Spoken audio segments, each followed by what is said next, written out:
All right, so what's up, guys? Welcome back to Late Night Shots, episode 41. We've been a while. We've been away for a while, but now we're back. We're going to be breaking down the entire RTC Cup at the 125 kilogram weight class. This weight class has been the talk of the tournament, honestly. And as a heavyweight, it really ever is. You had now the top three guys, country top four actually. Nick Wasdowski coming as number one guy. Gable Stevenson with a sole loss. Nick Wasdowski looking to avenge that. Mason Paris coming off a huge win at Senior Nationals, and another guy who's been a staple in this field as Don Bradley. And then you have one of the Canadian guys. You have Amar Desi, who wrestled for Oregon State, was a two-time All-American, was right there in the field. And then you have, you really don't want to say, but he's kind of a newcomer to the senior level scene at this point, Jordan Wood at Lehigh, who did place fourth at the 2019 NCAA tournament, with his only losses being to Derek White and obviously Gable Stevenson in third place match after upset by Kassar. But going off of this tournament had a lot more drama than we expected. Obviously, if you're watching this, about the Gwiz versus Mason Paris series. The first one, we'll break these down later on, but Mason Paris went out to an 8-0 lead on Nick Wasdowski. Then, Wasdowski, the man he is, took him down, caught 5 leg laces, now is up 12-8, proceeds to tech him. Then the next match, Mason Paris comes back. Same thing, except Paris never got caught in that lace, produced a couple turns of his own, ended up winning that match. Obviously the talk of this tournament coming into it would have been Gable Stevenson trying to avenge his only real losses up to this point that really mattered to Nick Wasdowski, who he's ultimately going to have to beat if he wants to get that Olympic team spot. Gable obviously did end up winning that match 4-1, but if I have to say it myself, it's kind of anticlimactic. Or it really just got overshadowed by what happened with Mason Paris versus Nick Wasdowski. But then on the other side of things, you have Don Bradley. The dude's been a staple, 31 years old, still going strong. After Wasdowski, goes 2-2, Tex Amar Desi, beats Tex Mason Paris, loses to Gable Stevenson, and drops a match to Mason Paris. When Wolfpack and Spartan Combat wrestled, Nick Wasdowski did not go out there to heavyweight. They sent out Mike Machiavello, which we did get a little bit of drama in our Instagram comment section, which I will be going over later. But, overall, a very fun tournament, especially at this weight class. They made it interesting for his big boys. And, I got all these matches written down right here. So we'll be going over each one of them. And you also have some more big stories in this tournament. Obviously, with Carson Karchla from Ohio State, almost tech falling Micaiah Lewis, winning 9-2. Trent Hidley had a hell of a week right there. Logan Massa versus Hayden Hidley, Massa down 8-0, ends up winning that match. Evan Wick, I think I kind of expected this, but a lot of people are on the Micaiah hype right now. He hasn't wrestled in a year. Evan Wick did get that win. Avengers lost from the NCAA semifinals 11-5 over Micaiah Lewis. And, just a lot of great matches all around. And Sean Garrett, after he got over his weight class, bullied Seth Gross right there. And another match I really enjoyed was the James Green versus Yanni Giacomahala series. Yanni did end up winning both those matches 3-3 and 4-4 off criteria. But, yeah, let's start breaking this down. So round one for our first matchup, we had pretty much the two worst guys in the field, really, is how you have to say it. But, these are two All-Americans. Nonetheless, I have Amar Desi out of Oregon State, placed fifth, and he placed third in 2018. Almost caught a bid to the finals after he almost beat Adam Kuhn. Then you have Jordan Wood, another guy who's just been a staple, right? Just like right there in the All-American range. So, this match, it seems like Amar Desi, obviously I had him winning 5-0, just the way Wood, just kind of what I thought of him. But, Jordan Wood didn't win an entire match this tournament, and, I honestly thought he looked pretty good too. Just shows the level of competition where a guy of that caliber is kind of getting shut out by guys. But, so Amar Desi does jump out to a 4-point lead. Time's closing in 5 seconds left. Concedes a takedown, but we don't end there. Jordan Wood dives in, almost gets a free lace, theoretically what it was, Because, in folk style, bail on the takedown, give 2 points, you're still winning. That's fine. But in freestyle, he catches the lace, takes you over once, it's over. And funny enough is that's exactly what he did to Nick Neville. So, I'll pass it on to you, Derek. What's your real thoughts on this match, how it played out, and how you think it might play out in the future? Yeah, I mean, like you said, these are two titans in the in the NCAA tournament. These are two guys that you could obviously see in a top 5 situation with the they both have been. But coming into this, I wasn't really expecting that much out of Jordan Wood. Just looking at the lineups, looking at some of the the heavyweights that we had here. This is just an incredible heavyweight tournament to watch. Seeing all these guys be able to battle each other. But everybody kind of knew going into this. Amar Desi has been training this style of wrestling for a lot longer than Wood has, and it just showed. It was just a classic heavyweight match. It wasn't super high paced, anything super exciting. It just was a classic, kind of slowed down, slow paced heavyweight match, which I was expecting out of a newcomer in Wood, and kind of a more of a veteran. I don't want to say he's like a slower based freestyle heavyweight, but he just that's just kind of how it is. That's kind of how Mardezi is. He's not trying to push super high matches, but if he's there, he gets on that takedown and gets the lace, he's gonna run with it. But I was expecting this kind of like what you said, either like a 5-0 or like a 4-0 match. Yeah. So yeah, I know pretty much. I didn't expect anything crazy to happen in this match. I thought the one kind of fear I had in this is obviously that some guys present that some guys really don't. Is if you're wrestling Amar Desi or Nick Wasdowski in this scenario, you get caught in the lace, it could be over for anybody. And you kind of saw that in the Mason Paris match the first time. Yeah. After you got that lace, that's just a quick change of momentum. You go from being one takedown away from tech to down by 4. Yeah. I don't. And a guy like Wood is just gonna pile those points on top of you. I don't think I fully knew how bad a leg lace hurts until I watched this tournament. Seeing because there wasn't really much, there was barely any fans watching this. So you heard everything. You heard every footstep you took. You heard every shot they took. You heard everything. And hearing these guys wrestle, the screams and the yells that came out of these guys' mouths as they're getting leg laced, I never knew how bad this actually hurt. I think one of the worst ones was James Green versus Anthony Echemendia. Yeah, that's what I was about to say. Echemendia, he was screaming.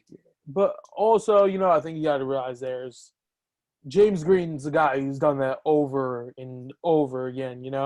Ryan Deacon at the first match Final X text him in 14 seconds. I posted a video of that, and obviously all the comments you're gonna get is like, "Oh, this dude just gave up." I'm like, if you can stop that leg lace 1 out of 1,000 times, I'll give you $100 right now. He's done that to guys of the highest caliber. Ryan Deacon ranked number 1 right now. Honestly going to be my pick to win 157. Agreed. Drop a couple matches, David Carr, whatever that is. But does to Anthony Ashnault, a national champion.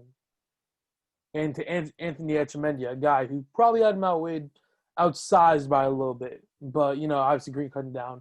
I don't believe Echemendia. I don't know how this man makes the weight, but he does it. Yeah, it is incredible to see him make that weight. Yeah. He is a massive human being. Same thing with Deacon, though, also. Built. Yeah. But on another note, the Pitt Wrestling Club will be hosting an event on Rockfin.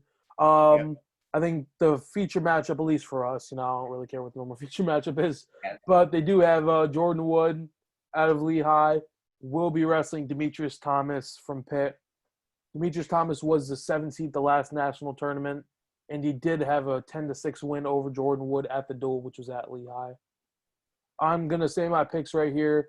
I have Jordan Wood winning 6-0. I think Wood looked good at this. He's, at the end of the day, a guy that's going to chase competition. That's what he did, he sees all my stories, I like to do, but you honestly just can't pick him over any of those guys. But this is going to be a match that's going to remind you guys that he's here and he's not going anywhere. Demetrius Thomas did not, in my opinion, have a great showing, at least what I expected of him. Didn't place the senior nationals. But, however, Christian Lance looked amazing. That's who we met up with in the blood round. And that didn't go his way. Christian Lance edged it out with a 1-point win. And the Lance is going to be a guy to watch out for also. But Wood's just been wrestling consistently, chasing the best competition. I think this is going to be placed, if he can hold the same mentality and tenacity that he brings into this, I have him being a clear dominant winner over Demetrius Thomas. But I think with a lot of the predictions, again, people making freestyle, they're all subject to something because all you really need is one guy to catch a lace right there, you know? Me, if any of you guys who've been watching the videos for a little bit now, remember the mock NCAA draft. I somehow convinced this man to put Demetrius Thomas into the finals. So I'm rooting for my man again to come out with a 1-0 win over Jordan Wood. A 1-0 win. He's going to get pushed out in the last 10 seconds of the match and win. No. Yep. But first off, that can't really happen for the sole fact that you're going to get called for passivity somebody eventually if no points are being scored. But, I'll let you believe. If he wins, good job. If he doesn't, I don't really know what to tell you. But next match today, we had Spartan Combat versus the RTC. Again, on paper, I think, again, Spartan Combat would have blew this whole thing out of the water if they did have Kyle Dake and Gabe Dean. But Drew Foster looked good, man. Yeah, he looked really good. In this one, obviously, our first match of the day was a good one. We had Nashawn Garrett versus Vito Arujau. Vito ended up winning that match. It was a pretty high-scoring match, great match in both parts. Again, this was the first day in the pools. Garrett obviously looked a little, worn from that cut. The second day, he looked fantastic. Yeah, I was going to say before we hop on this, but him coming back, because obviously, he hadn't wrestled for a while. He was kind of, on a little bit of a break. He looked incredible. He looked like he didn't skip a beat. And obviously, like you said, the weight cut the first day did show that he did cut quite a bit of weight. But, yeah, he looked really, really good the second, ended up doing really well the rest of the time. I was shocked. That was somebody who I was really shocked about. Yeah, and for the second match, we had I think this was the feature match, obviously, here.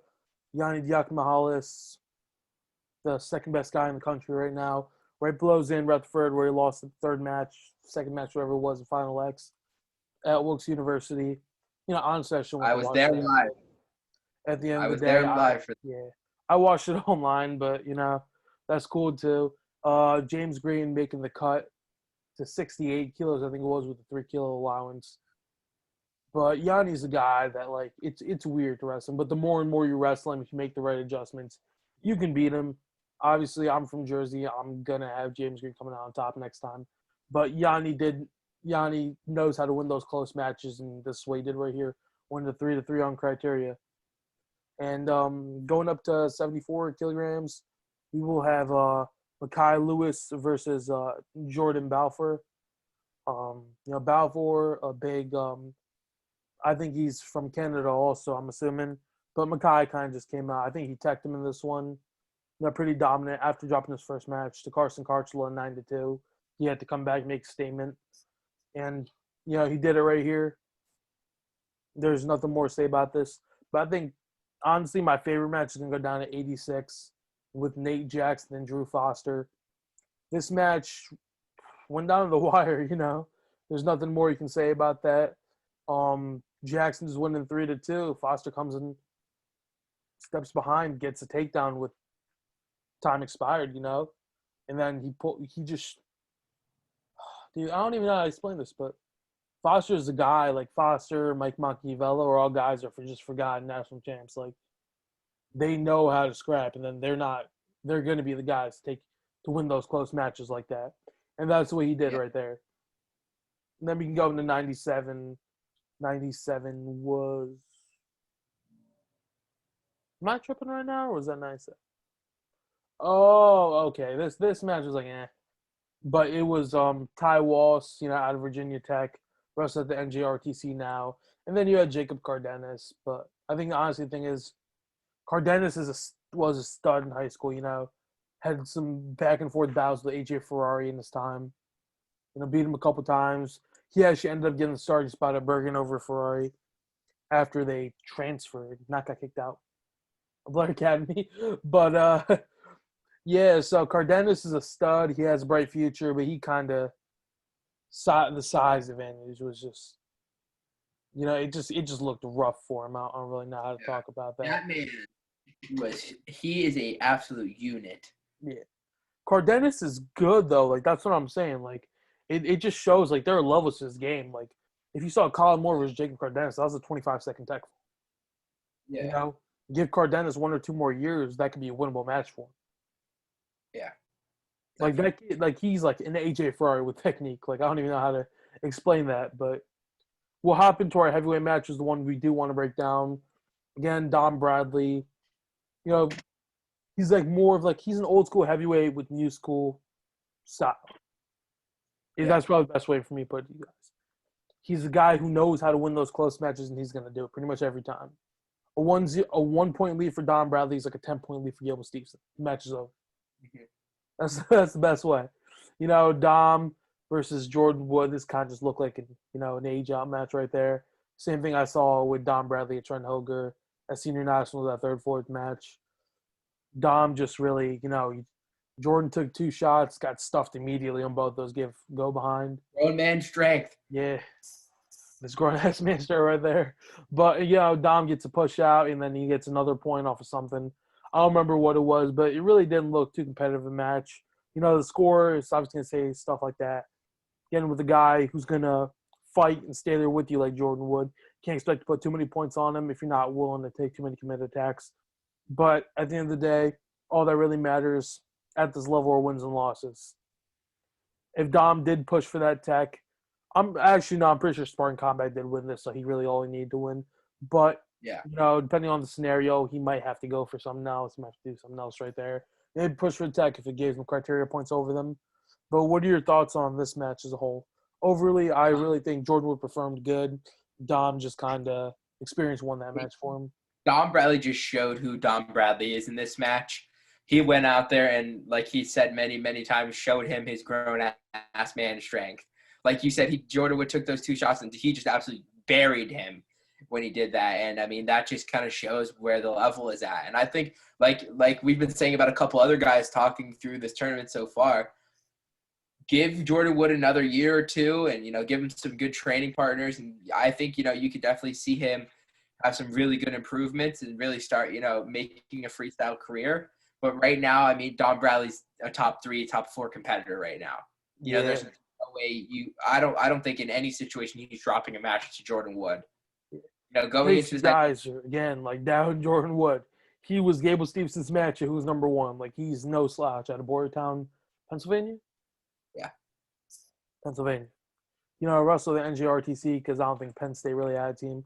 I'm not even sure what club this man's a part of anymore, but he's still in college. What club is he in, or is he just there? I think guys were just part of different clubs. Obviously Drew Foster, part of Spartan Combat right there. He might actually be part of them because I don't know if UNI is too high of a team right there. But you had Dom Bradley who chose Russell with Spartan Combat. He might be at the University of Pennsylvania RTC with Mark Hall. Yeah, he might be. I really don't know. I think that sounds right. I think Lehigh might have their own training club since he's still in college. Yeah. But, either way, like, honestly, the partners there aren't too good unless you can go to Penn State. That's not really going to happen at this point with the abundance of heavyweights right there. Yeah, but Dom Bradley, put up a Dom Bradley performance. I was actually funny thing about this. I was going through these Flow Wrestling interviews just because I was bored. Dom was talking. It's like, oh, I got a little bit out of shape. I was the biggest I've ever been. I was just stopped running, just lifting the entire time. Got up to 315. I was like casual heavyweight things.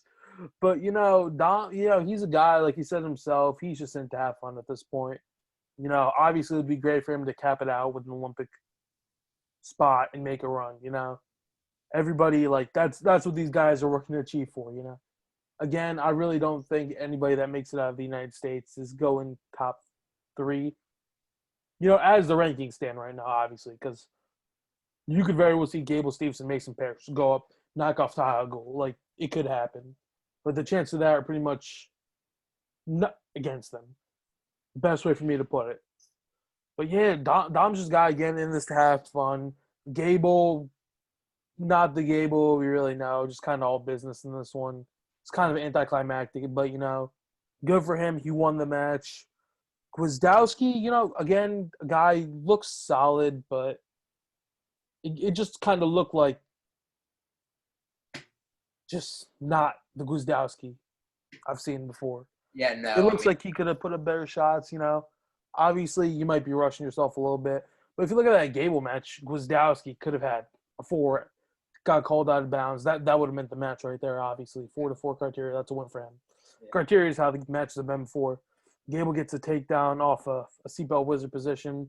I don't know if he should have came on top of that. I think it would have been better for Gwiz to ground it and go out of bounds. Yeah. 0 points. And then Gwiz takes a shot. Gable spins behind for 2. That was really the tale of that match. But, yeah, now we're out of the first pool, and then we can run the second pool, which had the Cliff Keen Wrestling Club who ended up winning the tournament. NC's Wolfpack RTC, I think it's called, who ended up placing 4th at this tournament. And the Gopher Wrestling Club, who – yeah, no, I think Gopher Wrestling Club was the one who placed 6th, got nothing out of this. But the first match, our first look at Mason Parris, is going to be the talk of this tournament after this, obviously. Mason Parris, dominant win over Tony Nelson, A lot of people were expecting Gable Stevenson. People are going to say he ducked him. You can have your own opinions on that. But, again, ducking somebody doesn't move you up the rank. It doesn't move you down the ranks. It doesn't move you up. You got to do what you got to do sometimes. I don't think Gable really wanted to wear himself out against Mason Parris and have to wrestle like 30 minutes later against Nick Gwizdowski. Because that could have impacted that match. At a tournament like this, you got to pick your battles. He had nothing to lose. He had nothing to prove wrestling a guy like Mason Parris, but he had something to prove going out there to wrestle Gwiz. He had to prove, to kind of solidify himself that he could be the big dog in the heavyweight class, and I think that's what he went out there and did. So I mean, you could, like you said, people could say that he ducked, but I think it was more of kind of like a pick your battles type of thing. Mm-hmm. It's like you said, do you really want to go wrestle a full length match with Mason Parris, or you could attack him? You never know, man. Yeah. But yeah, at the end of the day, that could have again been a factor with Nick Gwizdowski. Gwiz obviously didn't duck nobody. Just went out there. I've read his comments, and he posted this thing on Rockfin. He had fun. You get tested by opponents. It happens. You're not expecting to walk through everybody, and you have a target on your back. And all that really happened is that day the target got hit. It is what it is. But Mason Parris, dude, came out firing against Tony Nelson. Oh my God, 8-2. Yeah, it was a match. We kind of talked a little bit about this match before we got started here. I said this whole tournament, Mason Parris just kept his foot on the gas. And I think that's kind of what, put him ahead in these matches that, he really needed to come up big to kind of prove himself to everybody. I think he wrestled incredible. I think, he keeps that up and he brings that over to the, into the folk style season, and then, when the closing moments of the freestyle season, he's going to, it's going to show. It's going to show that he's the guy that, people are kind of doubting, but, he's just going to keep pushing it and, keep proving people wrong. Yeah, I think a couple things to note about this is, remember we did our podcast with Trent Hilger? Yes. We asked him about Mason Parris, again, a guy he's had a lot of battles with. But, Parris kind of started to separate the field just a little bit. He pinned him, but, again, the score is close. Catches him in weird moves. I think the similarities that they have are obviously in the wrestling style. Trent's going to take those, half shots just to open up a full shot, and Parris to go full. Yeah, and both presents offense advantages and some disadvantages. Trent's are going to be not getting caught underneath, obviously, and being able to get the leg more clean. Parris's are going to be getting able to bait people and maybe turning that 2-point move into 6-point move from freestyle right there.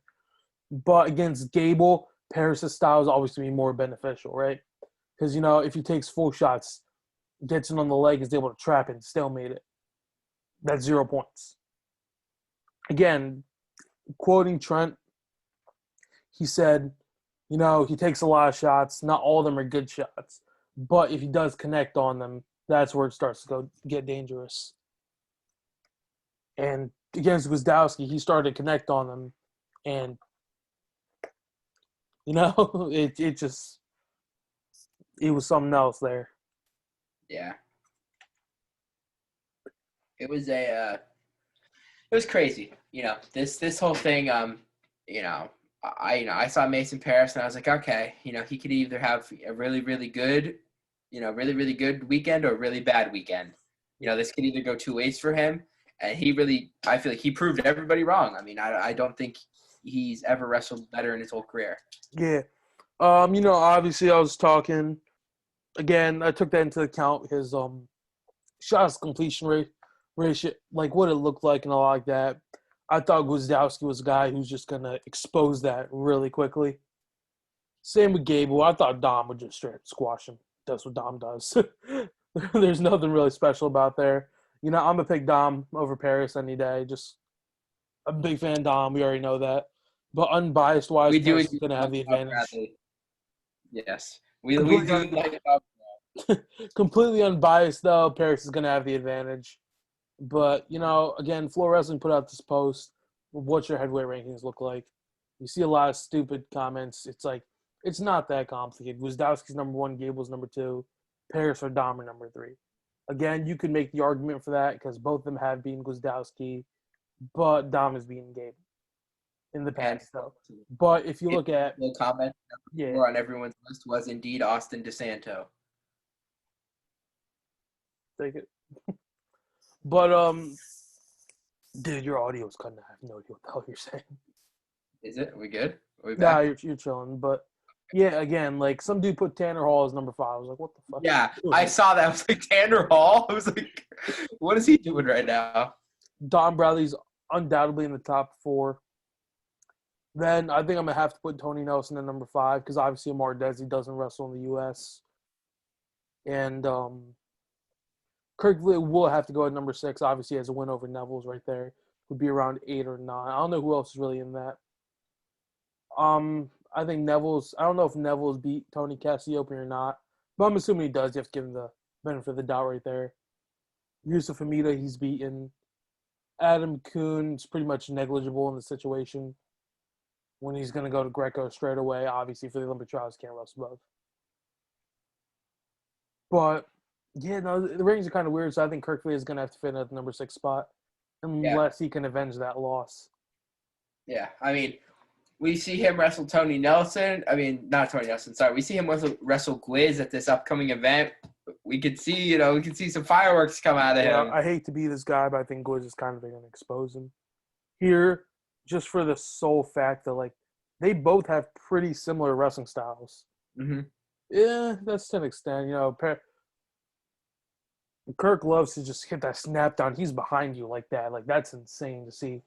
Gwizdowski's a guy who's going to move you around and take good shots and finish them 100% of the time. Yeah, I think that ranking is solid. I mean, I think, just based off of, obviously, like you said, just pure performance, I think that's what we have to go off of. And, obviously, as we, let's move. We're gonna move on here to the next match of the card, which I believe we just talked about Mason Paris, and then we did touch a little bit about Mason and Gwiz. That big match there. Yeah. Gwiz ended up teching Mason Paris with that incredible leg lace that he has. No, my bad. Anybody listen to Oliver's, and I was just coughing my ass off. I'm sorry. I don't have COVID. I was drinking some coffee. It's like. It was like 10 o'clock at night right now, my bad. But, yeah, I think Paris vs. Gwiz feature match of that tournament, no matter what happens. It kind of sucks, again, we didn't get to see Adam Kuhn or Yusuf Hamida wrestle. I thought, again, we might have seen Adam Kuhn wrestle against Nick Gwizdowski in the second match. But honestly, at the end of the day, I don't even know if Kuhn made weight. But, putting Hamida out. I like Hamida too, but that would kind of just been a waste right there. That's funny because I kind of agree with you on that one. Dude, I don't know. I was like, Adam Kuhn's at the tournament. He made weight for this. He was cutting weight for this tournament. I doubt he cut weight for a tournament he knew he wasn't going to wrestle in. Yeah, no, he didn't even step on a scale.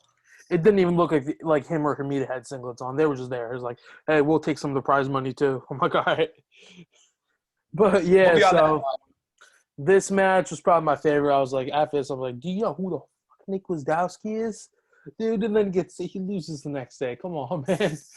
But no, Paris was firing attacks. Like Gwiz is again a guy. Like assuming a lot of people don't really look this deep into it, which I kind of do a little bit. But like Mason Paris is a guy that wrestles with Adam Kuhn every day, and if there's somebody with heavy hips, that's Adam Kuhn. The fact that look at this man's finishes was diving under, horsing Gwiz's leg up, and like head wheeling it, whatever he was looking at over there. It's like a modified head wheel. Kind of using Gwizdowski's finish against him. Actually, was just even more impressive than people already thought. But I'm gonna have to assume like that's the finish this man used on Adam Kuhn. I'm probably assuming Gwizdowski has better defense than Adam Kuhn, obviously. Kuhn being a Greco dude full time now. But damn, that was just insane. And then Gwizdowski just said, all right, I let you get that 8-0 lead. Fuck you.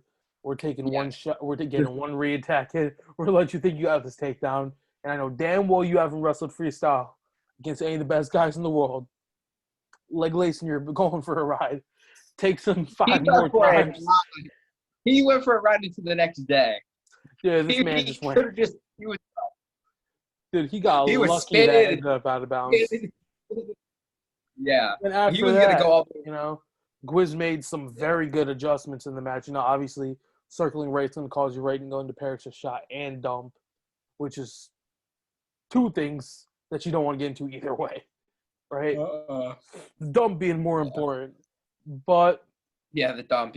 Circles left, kind of gets Paris' shot. Paris, you know, obviously the guy doesn't keep on shooting. Takes Paris' head, throws it outside, kind of rendering that dump useless. And then he's backing on a re-attack. Another finish. Then he gets back in on another re-attack. Another finish. And then that final sweep to a low double, it's over.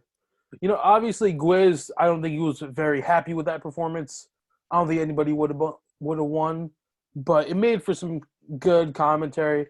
Overall, if I had to be honest, sloppy match by Gwiz. But, you know, he pulled through when he needed it.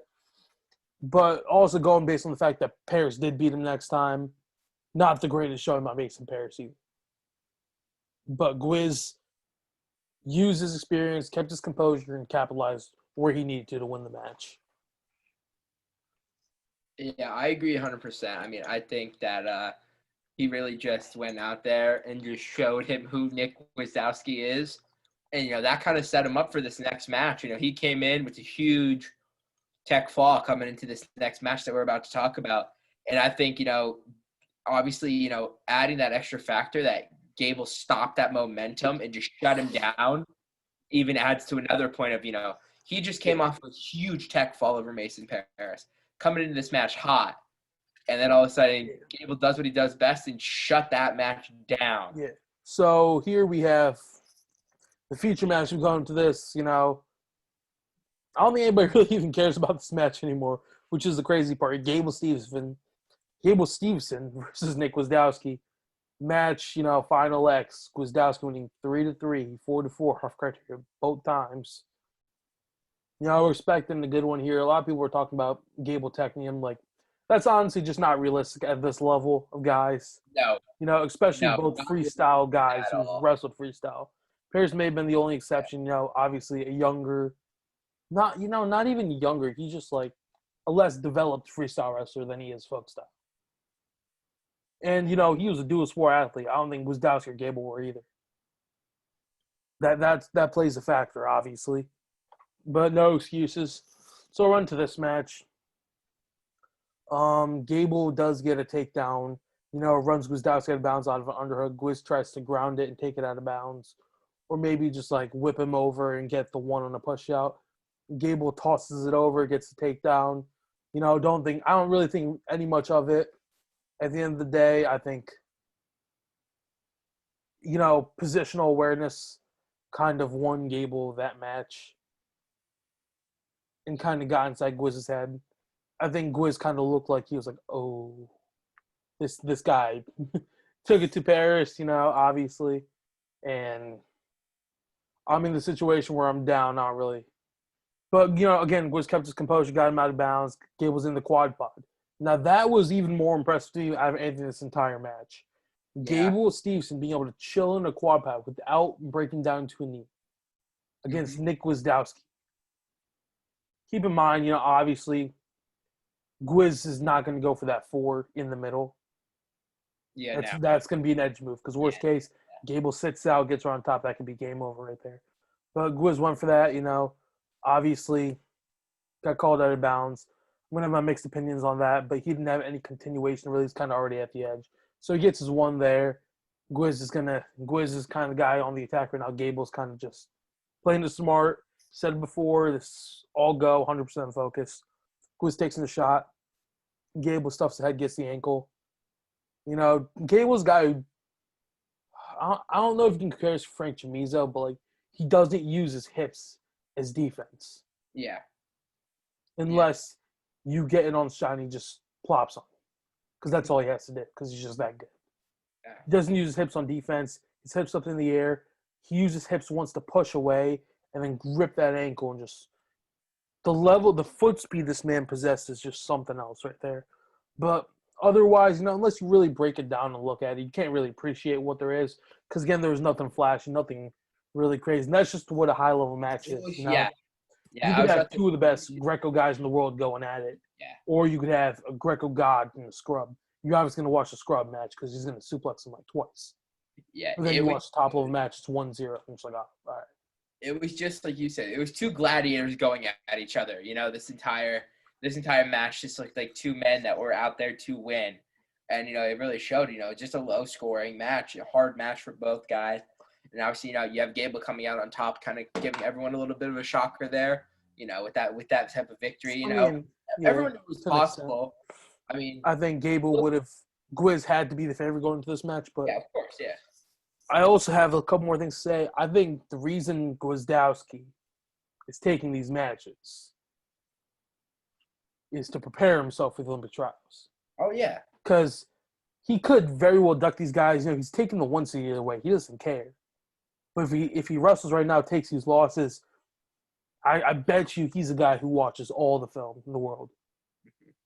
If he can assess those mistakes and he can, honestly just kind of correct those, if he could very well meet a plethora of guys in the finals. It's not just Gable and Paris. It's Gable, Paris, Kirkviet, and again, Don Bradley's been a staple in this, if he's going to capitalize off of somebody's mistakes. You can't just go around taking bad shots on this guy without getting plopped. And that's where I kind of have the fear with Mason Paris. Because if Paris takes one bad shot and Dom hits him with a double or something as a retag, it could be game over right to your back. That goes for Gable also. Again, I already said it, guys like Tony Nelson, Dom, and Gwiz are always going to be 1-point matches. All he needs is for, maybe even take one good call to go his way. It could push a bunch of different guys up the rankings everywhere. I don't think Neville is going to be too much of a factor in this. And Cassiope, the performance I saw from him at U23 was kind of just underwhelming, to be honest. Yeah. A guy who we teched in Yusuf Hamida, and he ended up losing to after 8-7. Hamida's obviously like a guy who's improved a lot. People really don't talk about him. I think Hamida takes the win over Neville's this time around. I don't think it's by much, but I think, again, a guy like Nick Neville's, you get to that point where you're having a family and all that, you're going to get a little bit away from the sport. Same thing you kind of saw with Bo Nickel a little bit. I think Bo's kind of back now, obviously playing for his win and everything. It takes a lot more dedication to get back into it. Hamida's a guy who's, he's still young, practicing with Mason Paris, Adam Kuhn every day. One of the best things you could ask for, you have a guy who's going to shoot on you every time, and you have a guy who's going to go provide with you. Yep. And to me, it's like a blend of those two also. Like, yeah. Doesn't have the attack rate, doesn't have the upper body ability, but he's solid in every position. That's, I'm not going to give up dumb points really anywhere, and that's how he's made himself a staple in this weight class as a 2-time All-American.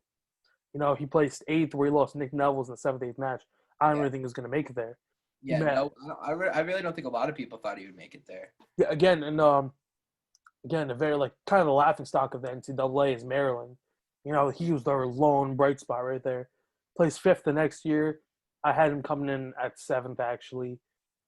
I think the scariest part watching that was his blood round match with Sam Stoll, where he did drop a 1-0 decision. But he took out Sam Stoll, secured self spot as an All American, beat Matt Stencil, I'm pretty sure it was, and fell to Omar Desi. No real surprise there, obviously. Desi was my pick to place third if the brackets fell out the way. I wish they had, Kassar was the one seed, Gable was two, but Derek did get that one seed fair. I would have had, theoretically, my bracket would have been Kassar, Gable, Desi, White, Stencil, Hilger, Hamida. We'll throw in Wood there under Desi, but and then so obviously some upsets. Kind of, I don't even know if you can call them upsets. Desi isn't the best folk style wrestler, and Wood beat him. That's really all that happened there. But obviously that's in the past. It's good to go around. I've watched a lot of these matches, just looking at future matchups, seeing how they might play out. And I've called a good amount of them. Obviously I picked Gwiz over Paris and Gable. It didn't turn out that way, but that's I don't see it as a bad pick by any chance. You could pick either one of those guys. I think most people would have said Mason Paris over Gwiz is crazy until it actually happens. But yeah, so the last match, first match of the quarterfinals, only have two teams competing, Spartan Combat and Cliff Keen did get a bye through the first round. So our first match here was Gable Season versus Jordan Wood. Rematch of the third, fourth match at NCAA's. And who's number one? These guys have history. I kind of didn't even know if Gable was going to get the tech fall. But he ended up getting it like midway, late through second period. Dude, Wood looks good, though. I get he didn't win a match, but dude looks solid. Yeah, he looked. Gable just kind of – it looked like Gable had to try harder than usual with, chain moves together, take him down. Because, again, these guys roast each other so much. And that's going to happen over time. But I don't even know, man. It just kind of like another Gable match. I think this match has the folk styles a lot closer because Wood knows how to scramble. I don't know how to say this, but he's not one of the super athletic guys, but he's technically sound in every position, and he knows how to scramble, and he can turn that into his own points. Yeah, Do I think Wood wins the match? No, but I think it's going to be a little bit closer. I think I agree with you there. Freestyle, I think Gable it's Gable. Especially coming after that huge win over Gwiz, and now, he's kind of just picking out the prey at this point. Now, you got Jordan Wood, who's new on the scene, comes in, and he's like, oh, gotta wrestle Gable again. And, Gable. Wood's older than Gable, my guy. Yeah. They've wrestled upwards of 10 times, I think. Yeah. But here we have I don't think is there really much to talk about in this match? Or? No, not really. Gable just again, I'm sorry if you want to hear more about this. There's really nothing to talk about though. Yeah, no. But next one we have Nick Wisdowski over Mardezi 10-0. Not a surprise again.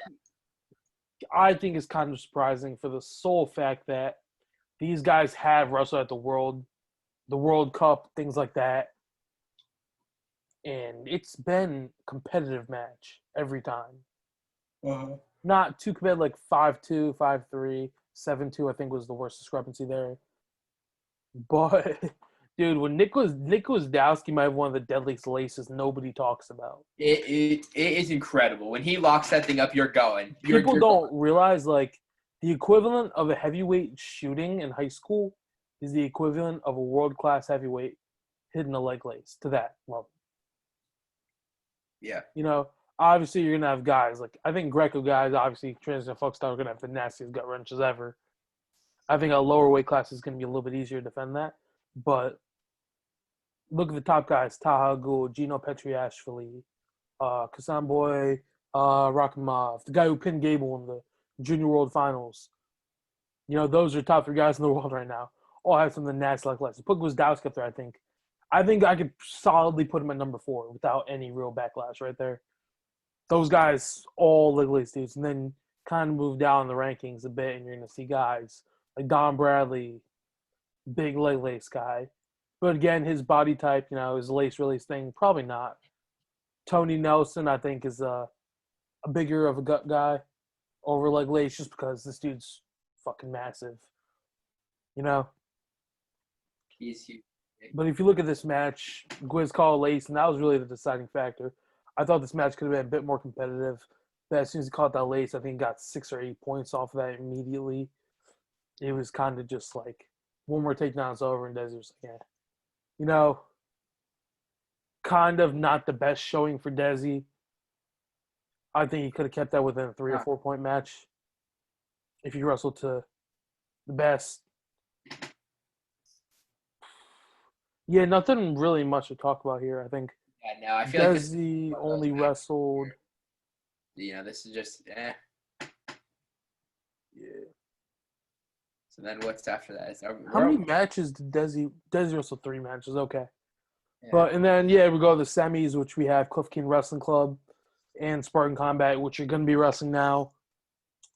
Cliff King, obviously Mason Pictures, Nick Gwiazdowski, the rematch.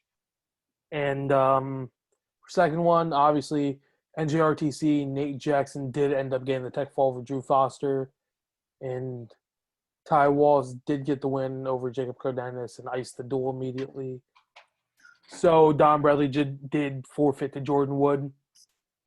I don't think anybody's ducking anybody here, obviously. I don't think there's any reason for that. To think that, it looked mutual both ways. Obviously, took a loss. He was going to have to wrestle a match immediately. Might as well be 100% for that one, knowing it was against Nick Gwiazdowski. But you go to the first one. This was probably the most anticipated match for me in the action-filled duel. First match up there, we have NC State's Jacob Camacho and Seth Gross. I think Gross won that one. We'll move on to 65. Alec Battaglia had a hell of a weekend. Yeah. I don't think he wrestled to Hayden Hiley right there. He wrestled Tommy Gant. I think Gant might have won that one, right? Yeah. Yeah, I'm pretty sure he did, yeah. Yeah, Gant did win that one. It was a close match. Tommy Gant's another guy. He's been a veteran, It's kind of experience versus talent right there. But, Battaglia's been solid, dude. Almost beat Zane Rutherford off that one, didn't he? Line card. But, move on to the second match. This was a match. Trent Hiley. Oh, wait, I'm trying to think of what match this says. 74. Yeah. Not Hiley. I feel bad now. We're on my stream. I'm forgetting shit. But I don't know. The one match I am referring to is going to be Miles Mean versus Trent Hiley. Dude, that's huge. I'm telling you, I would take a Mean over Hiley in a heartbeat. Mean's a guy that competed with Zahid Valencia competitively. Trent Hiley's a guy who got major. For Hiley had himself a hell of a weekend. And, this man did the whole raising the roof thing afterwards, which is hilarious. After I'll get to that in a second. But, at 97, for Michigan, we have no, not for 97, my bad. I don't think 97 was too crazy of a match. Was it? You had Mike Machiavelli versus somebody right there. Was it Hayden Zilmer? No. Hold up, my bad. I'm trying to think. We'll get back to that, though. But we'll go to 125. Mason versus Nick Gwiazdowski, the much-awaited rematch right there. And, match, dude, it's a high-flying match. I think Gwiazdowski might just be a guy that Paris matches very well with. 100%. Because I think Paris kind of just made better adjustments this match. Yeah, I think honestly, I think the main factor was Paris not getting caught in a leg lace a single time there, which is great for him. He got to the drawing board and figured out what he needed to do to stay off the ground and stay out of that lace. And as soon as he figured that out, it was game on. Yeah. Now, obviously, being a guy that hasn't wrestled that much freestyle, and when he wrestled freestyle, kind of just dominated every position, just being better than guys. This is where technique is going to come to play a lot more. Yeah. And just that little thing, because that little thing costed him 10 points in the last match.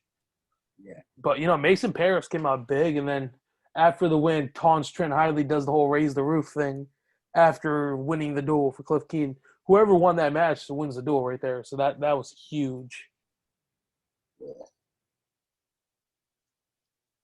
Oh, and nice time I think was Dominic Abinader versus Mike Machiavello. Yeah. Yeah, that's why I was confused because I think Abinader was bumping around 86, 97, just all over the place. I think Machiavello kind of, won that pretty handily right there. But again, Spartan Combat versus NJRTC, I think the biggest matches here. Nashawn Garrett looked great. Again, dropped a close one to Vito. That one thing was debatable whether it was 4, whether it was 1 for Garrett, because he was out of bounds. Continuation theoretically shouldn't affect the defending wrestler since Vito was moving out of bounds. But that's a whole debate I really don't want to get into.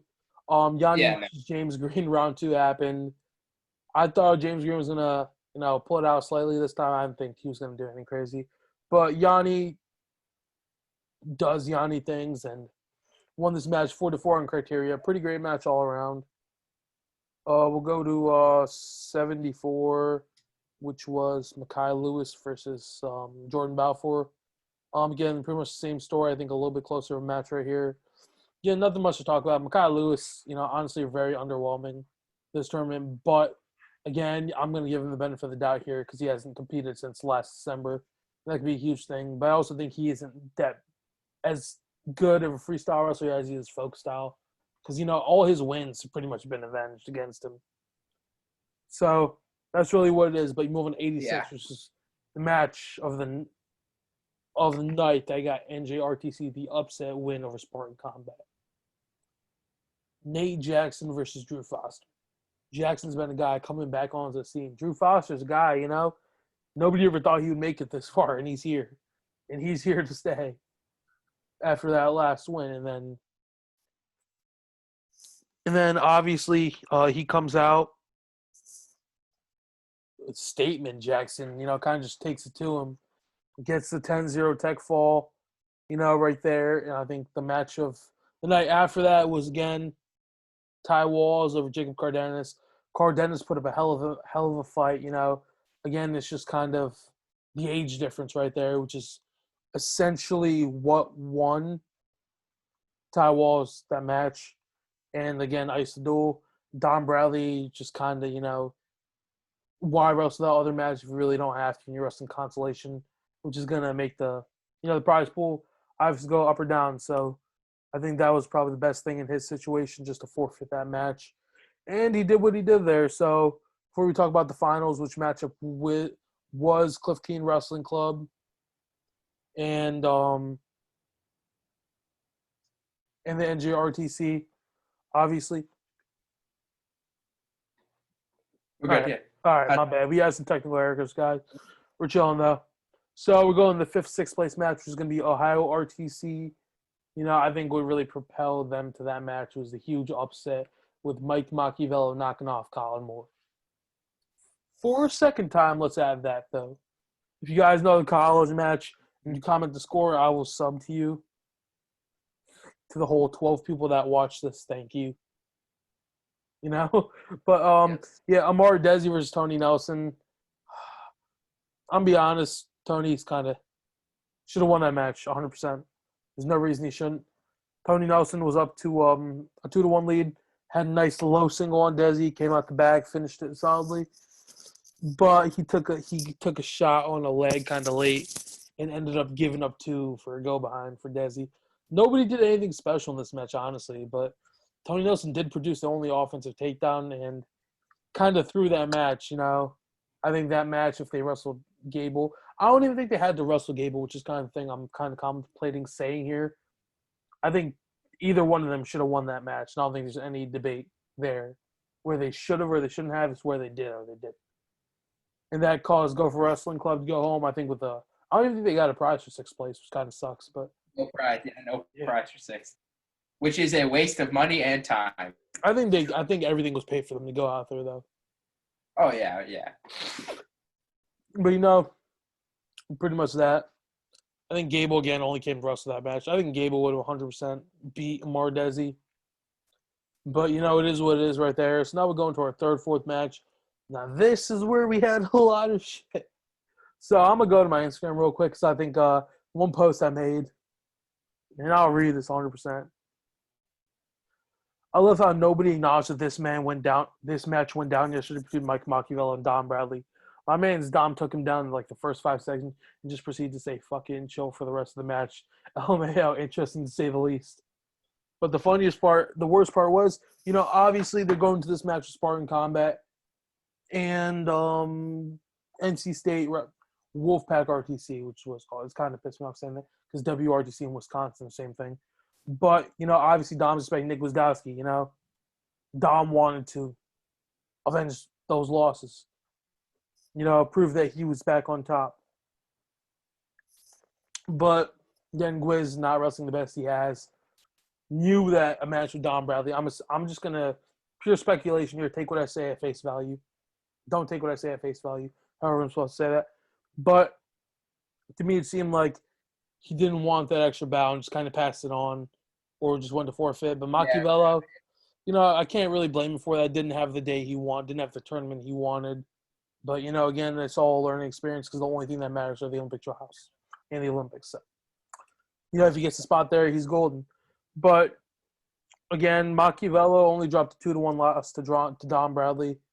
But Dom kind of did take him down within 5 seconds, just proceeded to chill for the rest of the match.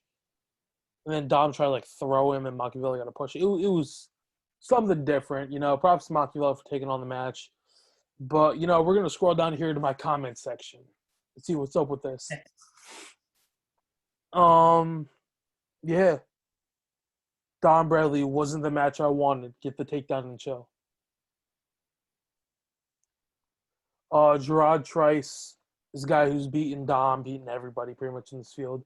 Lost to Terrell Delagnev in the Olympic trial finals. But he said, who is this? Dom Bradley responds to Mike Machiavello, 97 kgs. He's tough, but not a heavyweight. Not the guy they should have put out. Throwing a little bit of shit at Gwizdowski, I love Dom. Dom probably just tried to be as respectful as he could. He's probably mad again that they didn't put Gwiz out. But Mike Machiavello sees this. Didn't tag him at all. As wanted to be known. Dom Bradley, no lie, I'm trying to get more matches up at heavyweight. I think it'd be fun. Dom, I'm down. We got to run back soon. My quad is so messed up from you. I owe you one, my man. And Mike said, yo, that was all you hitting the knee, not me, and I'm definitely down. I mean, obviously those are two guys, you couldn't really expect them to talk shit to each other. Probably the two of the nicest guys out there. But it's kind of interesting to see that. Just in general.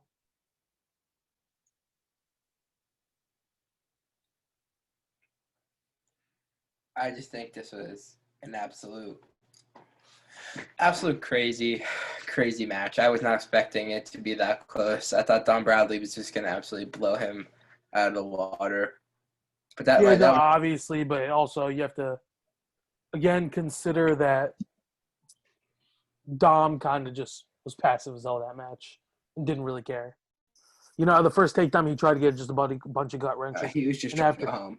Yeah, honestly, at that point, they already secured the win. As long as he won that match and didn't blow it off like some they already calls.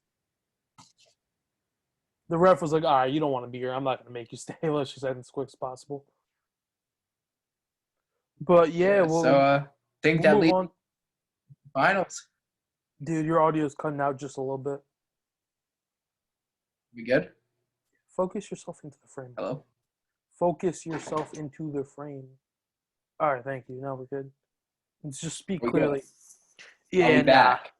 Yes, we are. All right, back. I think that just leaves us with the finals then. Yeah, very underwhelming.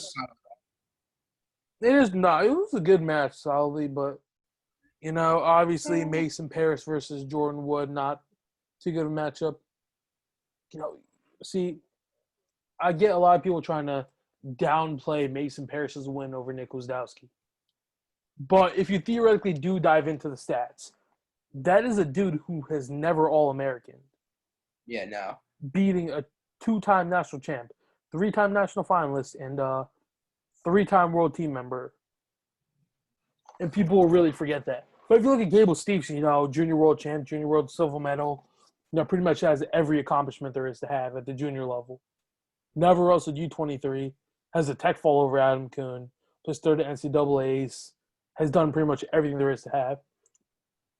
Until, obviously he hasn't made an Olympic team yet because of Gwizdowski. He hasn't made a world team yet because of Gwizdowski. And he didn't win an NCAA title because of Anthony Cassar. Again, Penn State magic, some just there. But you have to look at that. Water. It's like, something different. But, again, great career for this guy you have to look at here. But, diving into Mason Parris versus Jordan Wood, it kind of, Wood put up a hell of a fight. Like, you can't say he didn't. Parris caught fire this tournament. Like, that's all you can really say for it also. Yeah. I mean, he was just absolutely pedal to the metal the entire tournament. And I think it really showed. I think, here with the closing minutes of this video, all you could say is Mason Parris won this tournament. I think if there was a chance to see him wrestle Gable, I think it would have been one hell of a match. Yeah. Well, you see at the end of the day, Go for Wrestling Club just isn't that good. Yeah. That's really all it is. It sucks to say that. But who they have? They had Evan Wick and Gable Steves. And Hayden That was it. Zummer's a guy you can't look past either. I don't even know who they had at 125. Who did they have? Oh, dude, Zach Sanders, guy mad overlooked. Dude's a 4-time All-American, wrestling the blood around every time. Like, I can't even say this, but he's a fucking warrior, dude. Didn't obviously have the shove and got taken by Nashawn Garrett in like 30 seconds, but that's Nashawn Garrett. I wonder how much Gable weighed in at this tournament because he looked skinny. Nah, he was probably. He looked slim. Probably 255. 255, you think? Yeah. Gwiz is like 270. I feel like he just changed his entire body, structure. I feel his like body was always good. He doesn't put that much effort. He's maturing. You have to realize that. Have you ever seen Gwizdowski when he first came into college and he wrestled for Binghamton? Yeah. That was something else. Most people don't even know Gwizdowski wrestled for Binghamton. That was what's even crazier? Yanni Diakomahalis, Greg Diakomahalis, Colin Burns, another Division I kid. I did a podcast with episode 4. This was a mad long ago. And Nick Gwizdowski. All went to the same high school. Mm-hmm. Yeah, and that's great. Most people don't even know that. Like Nick Gwizdowski and Yanni went to the same high school. I don't think they were there at the same time, but I'm assuming Yanni's probably wrestling down there in middle school. Grizz might have been senior. If I'm math is probably nowhere near right, but I said what I said. No, it's actually runs back a little bit. Yanni won his first title when Snyder versus Kuhn happened, right? Yeah. Oh yeah, no, I'm off by a bit. Yeah, you're off. You're off. Grizz graduated in 2012, and then my math. Never mind, but obviously those guys know each other. They're probably friends. But overall, though, my thoughts on the RTC Cup is, solid event by Flow Wrestling. Honestly, oh yeah, Amar Desi versus Jordan Wood. Yeah, I like the event. I missed the kind of the dual meet ways. I missed those dual meets. And I love how everyone got into it. There was cheering. There was clapping for the team. Half those guys weren't even on teams together before this whole thing. Some of the guys just got shoved in random spots and they acted like a team. It was insane to see. Yeah, there's only literally one thing I don't like about this. You don't do the fucking Olympic weights. That just made the whole thing go down the criteria the entire time. If they used, was it 57, 65, 74, 86, 97, and 125? That's the Olympic weight. 6 weight classes. You know how many 3-3 ties you're going to have? I get if you put it into normal dual meet, 10 weight classes in college, 5 and 5. 10 weight classes normal Olympics. 57, 61, 65, 70, 74, 79, 86, 92, 97, 125. How many more 5-5 ties are you going to have? Yeah. Obviously, again, I have to say this, but 97 wasn't a big weight class looked at after Jaden Cox put out of the tournament with COVID. Prayers up to him, man. I think it's been a while, so he's probably doing good already. But, kind of a tough thing to see. I think Colin Moore versus Jaden Cox would have been interesting. But Moore looked like he was on fire the first day, and then dropped that match to Machiavello, and it was like, eh. I think Zilmer lost to Colin Moore 2-2 on dude. That I swear, is Hayden Zilmer versus Colin Moore is literally Colin Moore versus taller Colin Moore. That's all it is. It is. Yeah, it is. Yeah. But Hayden Zilmer's a guy again can't be looked past. I doubt anybody in Yeah, that weight I'm class I'm is just really. gonna give my overall thoughts. I think overall this is a great event. I think some really really good matches. Um, I think some great matches at every weight class. Great to see some guys come back and get some time on the mat, like Nashon Garrett. I just think seeing him come back, it was crazy. He did incredible. We also saw some breakout guys. Carchilla from the Ohio State, incredible performance. He had an incredible performance. Both of the Hadley brothers had incredible performance. It was there's just some guys that are you have to watch for them now. Some of these guys are going to be breaking out, and you're going to see them move up and keep moving up that ladder of guys. And when the Olympic trials come around, who knows? You might get an upset in the finals from a few of these guys that we watched rest of this weekend. Yeah, honestly, like that's insane that Flo's been able to put this together. Obviously you guys are getting a lot more content if you get that Rockfin subscription. No, honestly, I highly recommend it at this point. Like most time, I know I would be telling people like, I don't get a Flow subscription, but then when you actually realize like that's a lot of content for $150 a year. Same thing with Rockfin, adds up to 120 a year right there. Obviously, like I would say if you have the money, get these track wrestling ones, but those are like $30 pay per view. Like that's a lot. Like get the Rockfin one, get the Flow one if you can. Obviously, like that it gets expensive because again, at the end of the day, that's $22.50 more in subscriptions every month. But if you can afford it, go for it. I think it'd be really good. Source of wrestling things if you're really in the mood to see some stuff. But yeah, so before we close it out, some things I want to say. The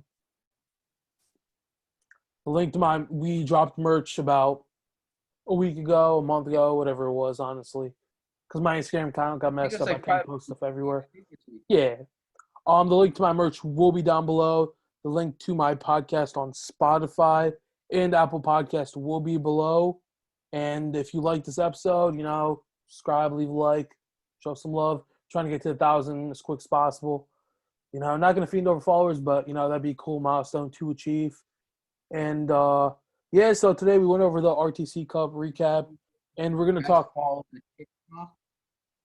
Nah, I'm not even on that much anymore. But obviously, dang, fuck, you lost my train of thought. But yeah, so some big matchups that are going to be coming up are there's Ninja Line Wrestling Club versus Wolfpack RDC. Who's that? Just Ninja Line card 4, technically. Yeah, it's technically what that is at this point.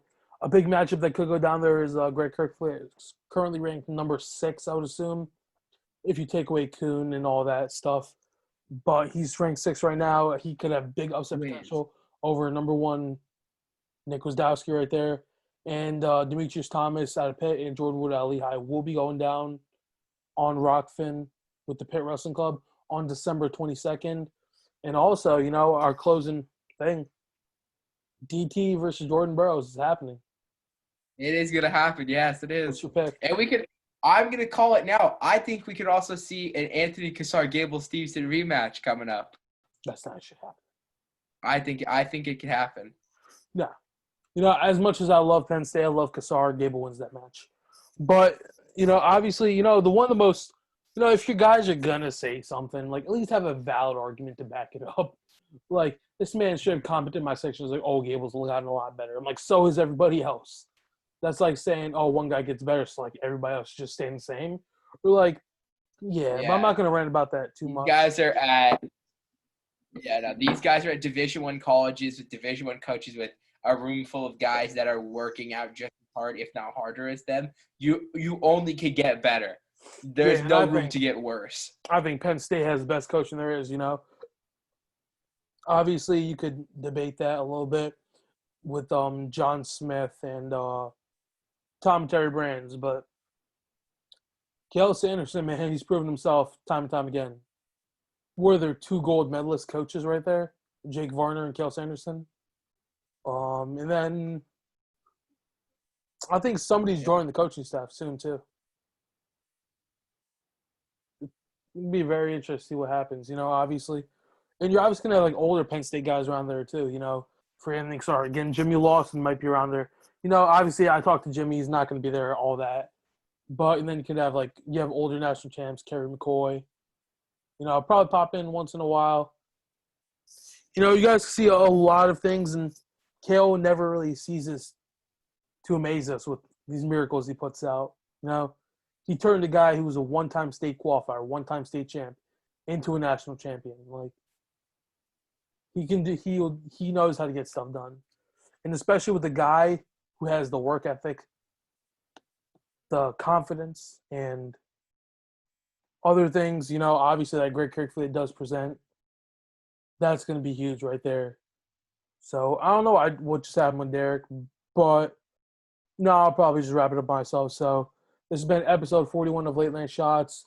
Next episode, we'll most likely be talking about these upcoming matchups with the Pitt RTC and, the Nittany Lion wrestling card with Wolfpack RTC. And we might be doing a little bit digging into the Jordan Burroughs versus David Taylor match. But thank you guys for watching episode 41 of Late Night Shots. And we came up with a new schedule, so we might be seeing you guys 3 to 4 times a week. I know I've been a little bit inconsistent, just finishing up my finals for college. But thank you guys for watching, and we will see you again next time.